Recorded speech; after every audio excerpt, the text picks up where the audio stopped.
Appelcompromis. 5 voor 2. We hebben 5 appels. Ik wil 3 appels. Dat is niet eerlijk. Ik ben klein. Maar ik groei snel. Ik heb ook vitamines nodig. Kijk, 5 kun je niet eerlijk delen. Geef mij dan de extra appel. Waarom jij? Omdat ik 6 ben.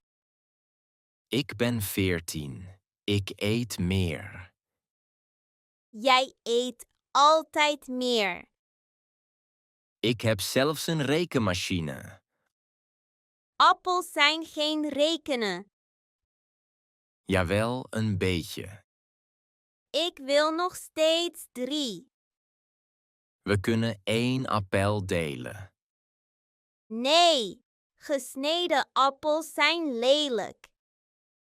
Het blijft een appel.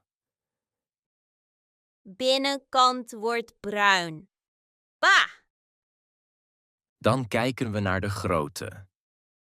Deze is klein. En deze is groot. Misschien neem ik de grote. We maken nog ruzie. De laatste appel is slecht. Wacht, ik heb een idee. Welk idee? Ik neem 3 appels. Jij krijgt er 2. Maar vanavond draag ik jou op mijn rug en jij krijgt de afstandsbediening. Deal. Geef mij eerst de grote appel. Kat en hond. Het worstjesprobleem. We hebben 10 worstjes. Nee, nu 9. Wat? Waarom 9? 1 worstje is voor mij. Waarvoor? Voor mijn slimme plan. Ik droeg de tas. Maar ik opende het raam. We moeten eerlijk delen. Katten haten saaie eerlijkheid. Dan 5 voor mij en 5 voor jou. Slechte rekensom, grote hond. Het is simpele rekensom. Eerst min 3 worstjes. Waarom min 3? Planningkosten. Heel belangrijk. Dat is niet eerlijk. Dan vermenigvuldigen we dat met mijn behendigheid. Je kan geen worstjes vermenigvuldigen. Slimme katten kunnen alles. Ik rende weg van de boze kok. En ik heb jouw staart gered. Jij zat alleen in een doos. Het was een tactische doos. Mijn hoofd doet pijn. Goed. Mijn rekenen werkt. Wacht. We hadden 10 worstjes, toch? Ja. Waarom zijn er maar 8?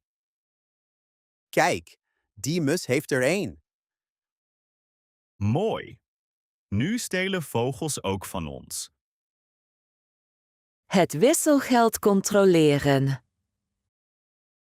Jonge man, wacht even. Natuurlijk. Wat is er? Ik wil mijn wisselgeld controleren. Geen probleem.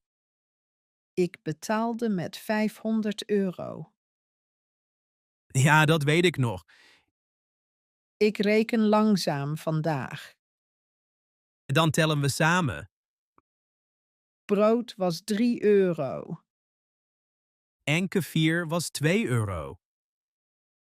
Ik kocht ook appels. Appels waren €5. Dus alles is €10. Wacht, je kortingskaart hielp. Oh ja, mijn kaart.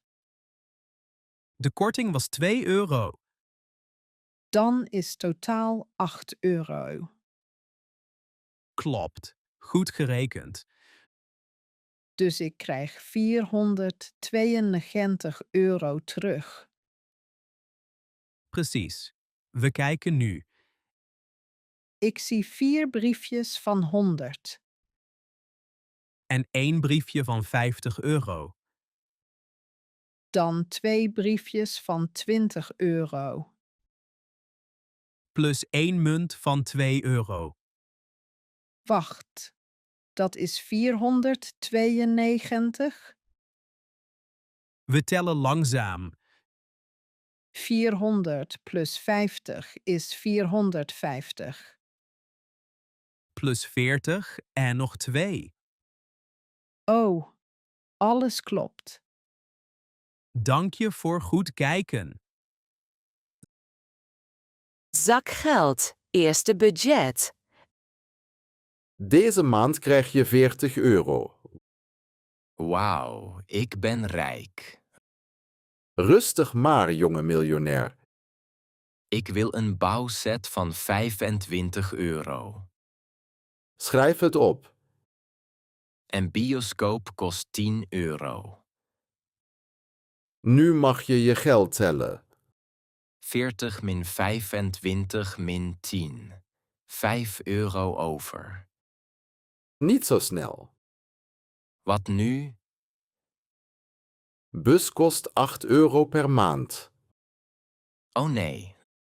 Lunch op school kost 12 euro. Mijn geld verdwijnt. Dat heet een budget. Dus ik heb al 20 euro minder? Klopt. Tel opnieuw.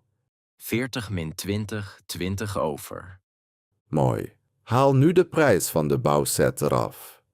Dan heb ik min 5 euro. Precies. Slecht plan. Misschien geen toetje op school. Dat bespaart 1 euro per dag. 5 schooldagen is 5 euro. Nu denk je als een volwassene. Misschien bioscoop volgende maand. Slimme keuze. Kijk naar deze grafiek. Sparen gaat langzaam. Wat is je limiet per dag? 1 euro per dag. De rest gaat in mijn spaarpot. Fitness rekenen. Proteïne en squats. Laat je eetapp zien. Niet oordelen, alsjeblieft. Dat klinkt al gevaarlijk. Ik at een croissant bij lunch. 1 croissant is 300 calorieën. Het was een blije croissant. Blij heeft ook calorieën. Ik liep ook 8000 stappen. Goed, maar niet genoeg. Ik deed 40 minuten cardio. Dat verbrandde 350 calorieën. Zie je, croissant weg. Niet echt. Rekenen wint. Ik haat fitness rekenen. Je lichaam heeft balans nodig. Geef simpele cijfers. Je verbrandt 1600 calorieën. En training nog 500? Klopt. Totaal is 2100. Ik had vandaag 1900. Dat is klein tekort. Dus croissant was oké? Nee. Maar nu 3 sets squats. Dit is croissant straf. Sterke benen hebben proteïne nodig. Ik kan morgen 20.000 stappen lopen. Goed, maar blijf trainen. Wacht, grafiek laat vooruitgang zien. Ja. Je verloor 3 kilo deze maand. Dan ben ik klaar voor training. Feestplanning. Stoelen en snacks. We hebben nu 18 gasten. Ons appartement is klein. We hebben maar 10 stoelen. Op de bank kunnen nog 3 mensen. Dat zijn nog steeds maar 13 plekken. Misschien lenen we krukken van de buren. De groene krukken zijn raar. Hongerige gasten zijn erger. Goed punt. Hoeveel krukken? 4 krukken van appartement 12. Dan hebben we 17 plekken. 1 persoon kan op een zitzak. Perfect. Probleem opgelost. Nee, nu begint etenprobleem. Ik bestelde 4 pizza's met vlees. 2 gasten zijn vegetariër.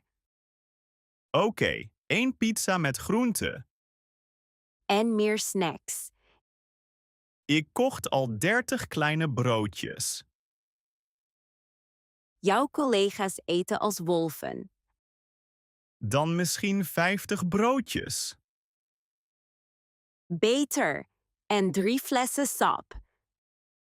We hebben ook meer borden nodig. Borden zijn makkelijk, ruimte niet. Max en John kunnen niet samen zitten. Klopt. Laatste feest was chaos. Wacht, dit plan werkt. Stoelen, eten en geen ruzie. Totaal budget is €120. Mooi. We zijn klaar voor het feest. Koffie rekenen ramp. Ik heb mijn 4e koffie nodig. 4e, het is pas lunch. Koffie is mijn superkracht. Of je ziekenhuisrekening later. Heel grappig. Wacht, we tellen je koffie. Slecht idee. 4 kopjes per dag, toch? Meestal wel. 5 werkdagen is 20 kopjes. Dat klinkt normaal. Met weekend erbij nog 6. Weekendkoffie smaakt beter. 26 kopjes per week. Stop met de rekenmachine. Keer 52 weken. Oh nee. Je dronk 1352 kopjes dit jaar. Dat kan niet. 1 kopje is 300 milliliter. Waarom tellen we liters? Je dronk meer dan 400 liter koffie. Ik ben een koffiemachine.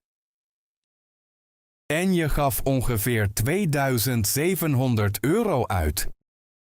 Dat is mijn vakantiegeld.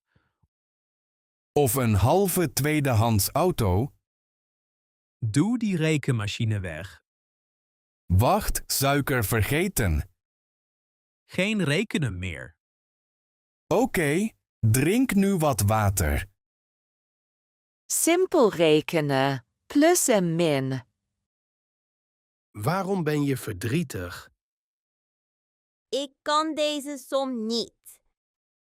Laat je schrift zien. De cijfers zijn eng. De cijfers zijn makkelijk vandaag. Ik denk dat ze mij haten. Kijk naar deze potloden. 3 groene potloden. Goed. Nu 2 rode erbij. 3 plus 2. Tel langzaam met mij. 1, 2, 3, 4, 5. Goed zo. Nu breekt 1 potlood. Oh nee, arm potlood. Dus 1 weg. 5 min 1 is 4. Perfect. Je kan al rekenen. Misschien een beetje. We proberen nog 1. Oké, maar langzaam. 4 blauwe potloden plus 2 gele. Dat zijn 6 potloden. Heel goed. Gebruik ook je vingers. Vingers zijn makkelijker. Rekenen is gewoon tellen. Dus rekenen is geen magie. Nee, alleen oefenen en rustig denken. Wacht, nu weet ik het antwoord. Schrijf het in je schrift. 6. Ik deed het zelf. Budget voor koffiebar. De huur is €2000 per maand. Plus 4000 euro borg. We hebben nog €15.000. Niet na reparaties. De koffiemachine kost maar €500. De monteur zei 1200 euro. Die man had goed nieuws. Cijfers geven niks om gevoel. Oké, zet 1200 erbij. Koffiebonen kosten 800 euro per maand. Goede koffie brengt klanten. Melk kost ook 300 euro. Papieren bekers zijn goedkoop. 1 beker kost 20 cent. Dat klinkt weinig. 1000 bekers is 200 euro. Mijn plan laat winst zien na 3 maanden. Jouw plan vergat weer belasting. Belasting is maar wat geld. Ongeveer 20%. Oké, dat doet pijn. Salaris van barista is 1500 euro per maand. We nemen eerst 1 persoon. 1 moe persoon. We kunnen besparen op decoratie. Ja, geen neonbord van 900 euro. En goedkopere stoelen besparen €600. Nu blijven we boven nul. Dus de zaak kan blijven bestaan? Ja, teken nu het budget. Meisje en de tandenfee. Grappige onderhandelingen. Wacht. Vlieg nog niet weg. Waarom ben je nog wakker? We moeten eerst praten over geld. Geld voor 1 kleine tand. Dit is een belangrijke tand. Ik geef 3 muntjes. Onmogelijk. IJs kost 5 muntjes. Het feeënbudget is klein. Ik wil ook een speelgoedkonijn. Dat klinkt duur.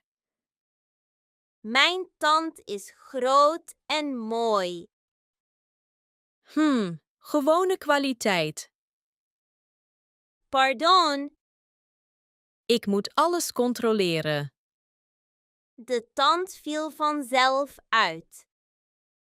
Precies. Geen bonus voor moed. Dat is oneerlijk rekenen. Feeënstof is ook duur. Dan extra punten voor goed gedrag. Poetste je elke dag? Meestal, misschien, soms. Gevaarlijk antwoord. Oké, misschien min 1 muntje. Nu praten we eerlijk. En snoepbelasting dan? Dat zit al in contract. Dit contract ziet er vreemd uit. 3 muntjes en 1 belofte. Nooit meer broccoli tandpasta. Deal. Teken hier en ga slapen.